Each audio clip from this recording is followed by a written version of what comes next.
인천 부평구 국회의원 박선훈입니다. 저는 국회 국방위원회 소속 위원이자 국회 정보위 간사입니다.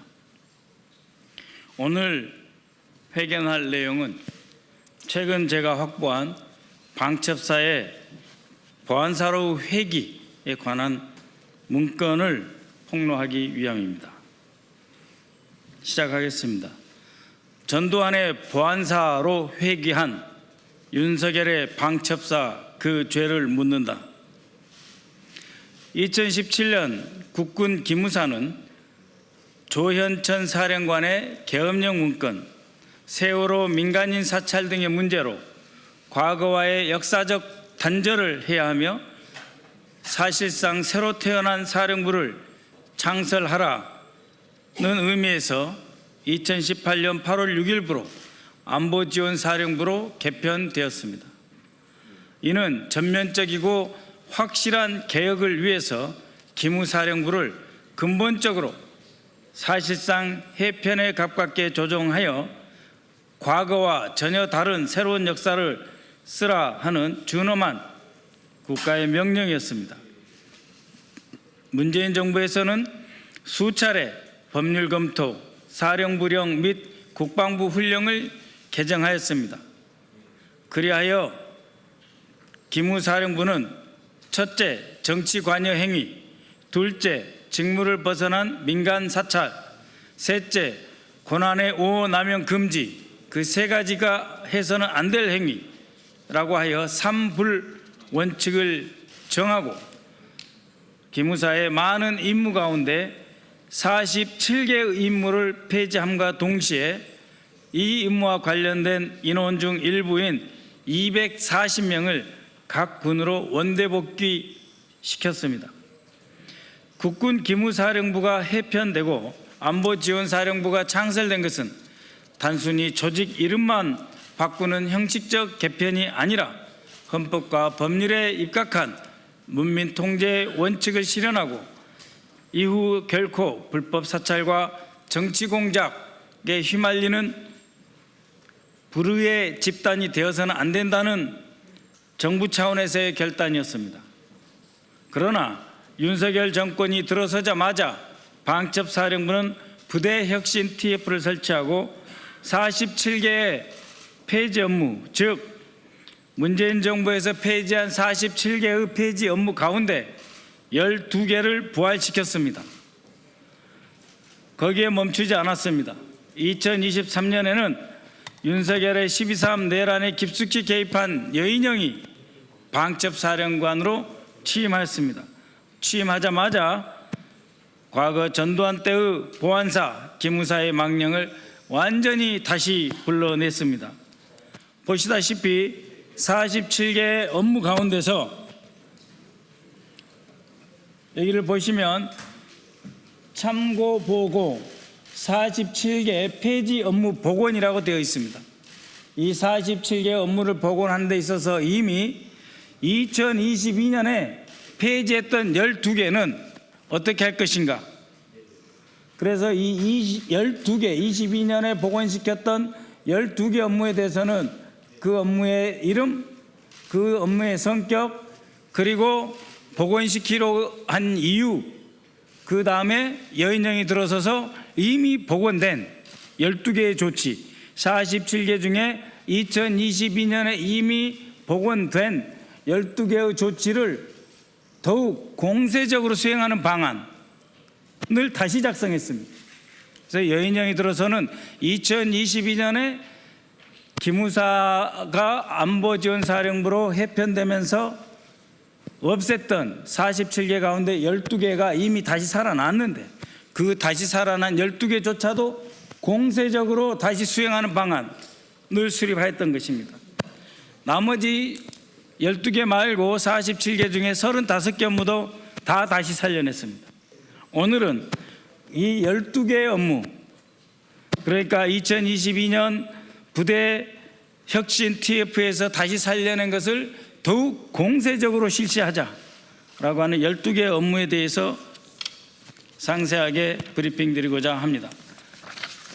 이렇게 폐기했던 47개 모두를 되살림으로써 윤석열 정권은 방첩사가 비상계엄령을 비롯한 내란의 중심 기획단위로 설 수 있는 지위를 부여하게 된 것입니다. 이 업무에는 당연히 국회의원 사찰이 또 시작되었고 블랙리스트도 작성되었으며 정치개혁 등 개입 등 반헌법적 행위가 포함되어 있습니다. 그 결과 군은 정치의 도구로, 특히 방첩사는 쿠데타와 내란의 중심 세력으로 다시 서게 되었다라고 하는 것입니다. 여기 참고보고의 첫 페이지에 나와 있습니다. 기무사를 안보지원사령부로 해편할 때의 세 가지 원칙은 다 없애버리고 제로 베이스에서 다시 검토한다, 이렇게 되어 있는 것입니다.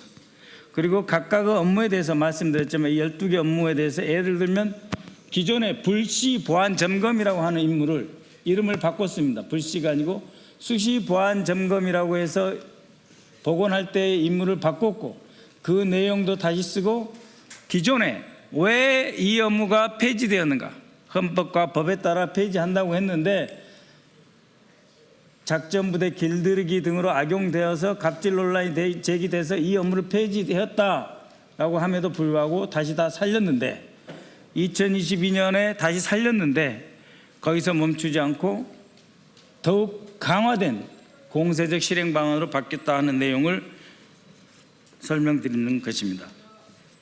폐지된 임무에서 여기 보시면 폐지된 임무에서 이름만 바꾼 것이 있습니다. 불시 보안 점검이 작전 부대 길들이기라든지 아니면은 수시 보안 점검으로 바뀌었고 병사에 대한 방첩 설문 같은 경우 병사 개개인의 사상 검증이라고 하는 인권 침해 사례로 지적됐으니까 그냥 병사 빼고 방첩 설문으로, 그 다음에 민간인 간담회라는 것이 있었습니다. 기무사에서 그 민간인 간담회를 임무를 완전히 폐지했는데 그것을 방첩 간담회라고 하는 이름으로 다시 민간인을 사찰할 수 있는 근거를 만들었습니다. 그리고 이처럼 폐지된 업무를 이름만 바꾼 것이 있는가 하면 두 번째로는 문민 통제 원칙을 위배하고 군 사찰의 권한을 남용하는 업무가 다시 살아나왔다. 아까도 말씀드렸지만 문재인 정부에서 47개 업무를 폐지한 것은 군의 정치 개입이 있어서는 안 된다, 민간인을 사찰해서는 안 된다, 또 타 군부대의 지휘권을 침해해서는 안 된다 하는 목적이었는데 그거 다 필요 없이 효율적 방첩이라고 하는 명목으로 전부 다 다시 살아난 것입니다. 그 결과 방첩사는 모든 군 위에 지배하는 지배 집단이 되었고 문민 통제, 군 내에서의 문민 통제조차 후퇴했으며 민간인에 대한 사찰도 허용하게 된 것입니다. 또한 중복 업무와 군 권력의 비대화입니다. 제가 국가정보원에서 일했던 경험으로 비추어 봤을 때 가장 놀랄 만한 것은 북한 동향 수집 및 분석입니다. 윤석열 방첩사에서 과거 기무사가 북한 동향 수집 업무를 폐지했는데 이것을 다시 살려냈습니다. 그러면은 여러분들 그렇게 생각하실 겁니다. 아니 방첩사니까 북한의 동향을 수집하고 분석해야 되는 것이 뭐가 문제냐라고 반문을 제기하실 분도 계실 것입니다. 그러나 이 보고 자료에 의하면 통일부, 합참, 그 다음에 국방정보본부, 그리고 국가정보원이 이미 수집한 첩보를 활용해서 거기에 더해서 북한의 동향을 수집 분석한다라고 되어 있습니다. 그러니까 국방부 장관의 직속부대의 하나인 방첩사가 국정원에서 수집된 정보, 합참에서 수집된 정보, 국방정보본부에서 수집된 정보를 전부 끌어모아서 다시 자신들의 시각과 입맛으로 재구성해서 북한의 동향을 분석한다, 이런 뜻이 되어 있습니다. 이것은 방첩사 업무에 없는 것이며 대한민국 정보기관의 최고 핵심 기관인 국정원의 역할과 임무를 침해하는 것입니다. 이를 통해서 국방정보본부, 합참, 국정원과 업무가 중복될 뿐만 아니라 방첩사의 권력을 비대하게 키우는 그런 과정이었습니다.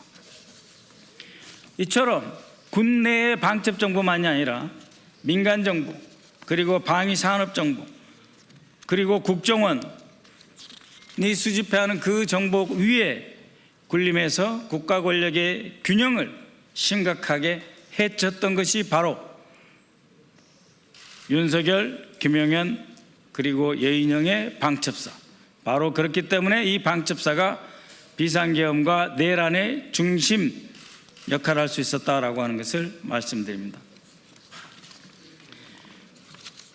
과거 국군 기무사령부는 정치공작, 민간인 사찰, 군내 사상검열 등의 폐단을 없애기 위해 해체되었고 안보지원사령부로 바뀌었는데, 윤석열 정권에서 방첩사로 이름을 바꾸면서 폐지된 업무, 불법이라 판단해서 또 민간인 사찰과 인권 침해라 해서 폐지된 업무를 모두 부활시켰습니다.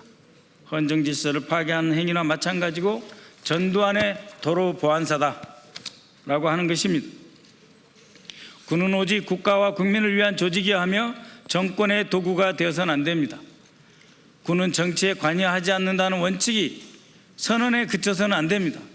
그러나 방금 보시는 것처럼 윤석열의 군, 윤석열의 방첩사는 오히려 군이 정치의 중심에 서야 된다는 그 목표를 가지고 매우 구체적이고 집요하고 확실하게 자신들의 권력을 키워왔다라고 하는 것입니다.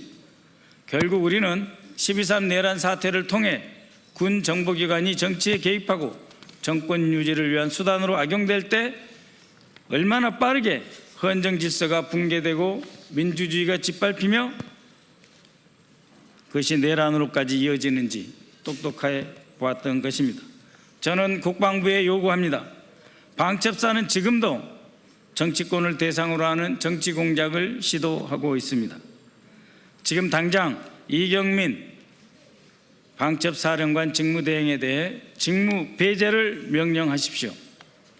방첩사의 불법적, 반헌법적 업무를 즉각 중단시키십시오.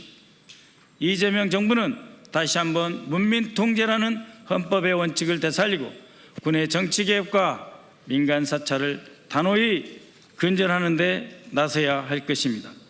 기무사 해체로 상징되었던 과거 문재인 정부의 민주주의 복원, 군에 대한 국민의 신뢰 회복, 정치로부터의 독립이 우리 이재명 정부에서는 더욱더 강화되어야 할 것입니다. 이상입니다.